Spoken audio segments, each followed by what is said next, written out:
Hey y'all, it's Nancy, the Handy's Candy. Welcome back for another crafty venture. This is the December card Hoppin' Hop, and our monthly theme is winter, of course, for December.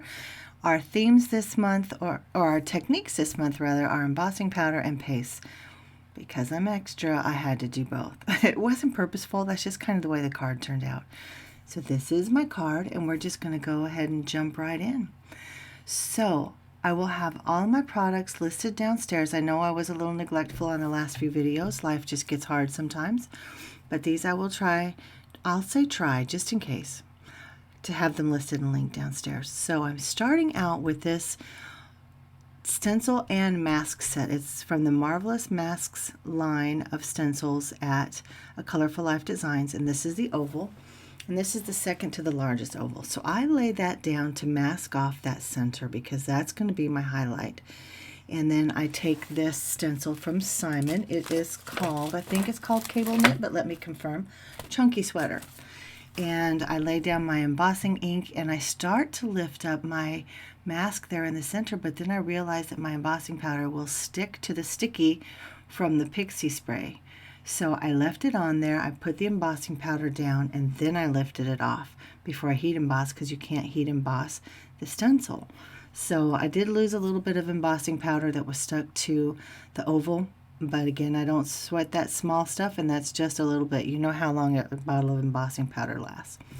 So now I want to mask off that exterior portion, the frame that already has the embossing powder. So I lay down the other part of the stencil set, and then I put this stripe die. It is called the Candy Store Stencil. Yeah, I thought it said stripe, Candy Store Stencil, and I lay it down over the oval, and you just want to make sure that your edges are down on both layers, all around that center. You want to make sure your edges are down so that you have nice crisp edges. And I put this embossing paste from Nuvo, and it is absolutely gorgeous. There you can see the tone on tone of the chunky sweater, and then you can see that beautiful glittery goodness in the center. So these beautiful foliage and floral images are from Simon Says Stamp. It's the Holiday Sprigs set, and I'm just in love with this. I am totally about some foliage right now. Not so much the florals, but the foliage. And this is just right up my alley. So I did not get the coordinating dies, and I won't lie to you, I wish that I had. So I have plans for several cards with this set, so I just went ahead and stamped and colored all of them, and then I fussy cut them all, and you'll see in a little bit that was a lot of fussy cutting, and I have to say my hand was cramping and I didn't know if I was going to get it done.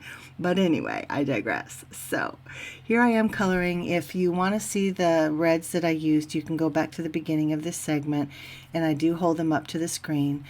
There are just 3 that I ultimately use except for this pink, but you can kind of, if you slow it down or if you pause it, you can see the ones that I'm using. So in terms of the pink, I really wanted my edges to be variegated. I wanted those lighter touches on the ends. Oftentimes foliage will have that, and both amaryllis and poinsettias will have that. So I left them white, and I went back in and colored them with a pink just so it was lighter on the ends. And I actually do that with a couple of the larger foliage sprays as well. Now on these holly, nothing special, just 3 color blending. With all my color blending, you guys know me, I'm not fancy. So it's just light to dark and back as needed, just to blend them all out. And I did that with all of my holly, and now I'm going back. I don't know what this one is. If you guys know what these 2 sprays are, drop that downstairs, because I don't know my flowers and my foliage very well. I think this might be a eucalyptus. I'm not sure. And then the other one, I'm not sure if it's a holly or if it is a mistletoe. So anyway, back to my coloring. Just this one, I wanted it to have the more yellow greens, because again, I wasn't sure exactly what it is. So this is where my mind went with it. So I went light to dark, dark to light, and then I just bring in this brighter green just to kind of give it a touch of brightness so that it's not too fall looking. And then again with this one, initially I thought that it might be mistletoe, so I was going to leave the berries white. And then I thought, there's a lot of white on the card. I'm just going to go ahead and make the berries red.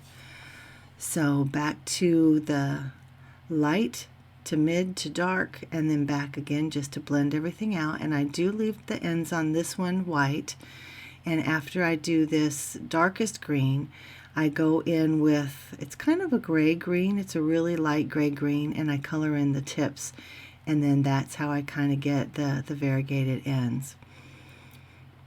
Oh, after I do my final blending with the lightest color, and this is that gray green on the ends, and then I come in with an even deeper gray green. I think it was the camel green, and to me it's the scary dark, right? Courtney Krieber often talks about the scary dark when she's doing her coloring, and that really just brought these foliage pieces to life.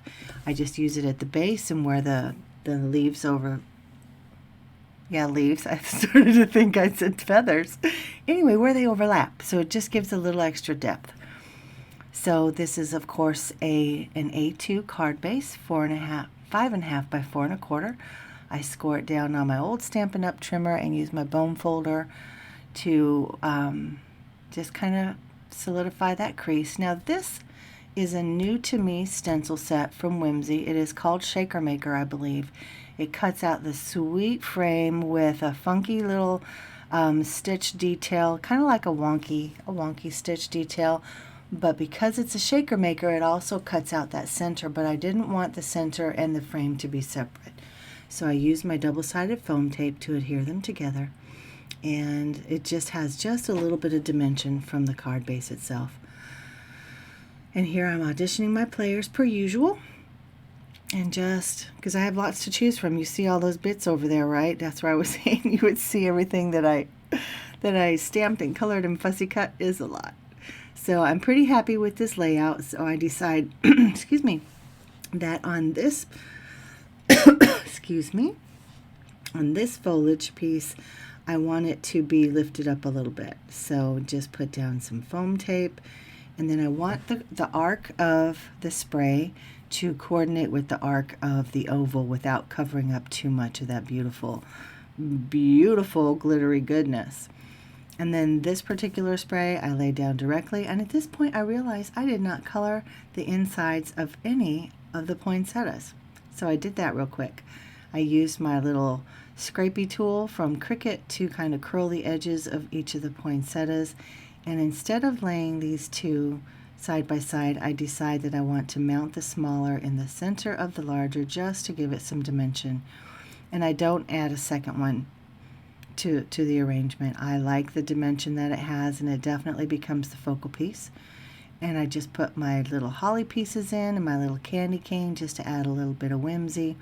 And this third piece of holly wants to give me a fit. So I actually have the end of it lifted up on a little bit of foam tape, and I think the foam tape was just stuck to the others, but it did not want to lay down. But I persevered and I won. I won that holly battle. So here I stamped out the Merry Christmas sentiment from the stamp set, and of course I couldn't stamp it to the panel. You can see that it's full, and there wasn't, or I don't have in my stash a sentiment die or a rectangular die that would fit that. So I pull out these little dies from Pink Fresh. They're just edger dies. One is kind of a pinking edge. You can see that at the top, but I really like the sweetness of the scallop for this one. So I used it to create a sweet little frame, and then I cut out some cardstock. This is the red from iCrafter that I showed in my haul video not long ago. The beautiful deep rich red. I love this. And this is some of the Hero Arts black cardstock. I can't remember what it is called, what the color is called. Pitch black. And I do love it, y'all. Excuse me, I'm sorry. I layered the red on the black, and then the white with the sentiment I actually lift up on a little bit of foam tape, and then I mount the whole thing down. But I have to lift the ends of my foliage pieces to allow that to fit. But ultimately I really kind of like that look because it marries it all together where they're touching and they overlap. I love it when something interrupts a border. I always have loved that from the years when I did interior decorating and other types of art. I just really like that. It just it makes your design cohesive. It marries all the pieces together, and then they have a relationship. You know what I mean? Does that make sense? Am I humanizing it too much? But anyway, that's just the way I look at it.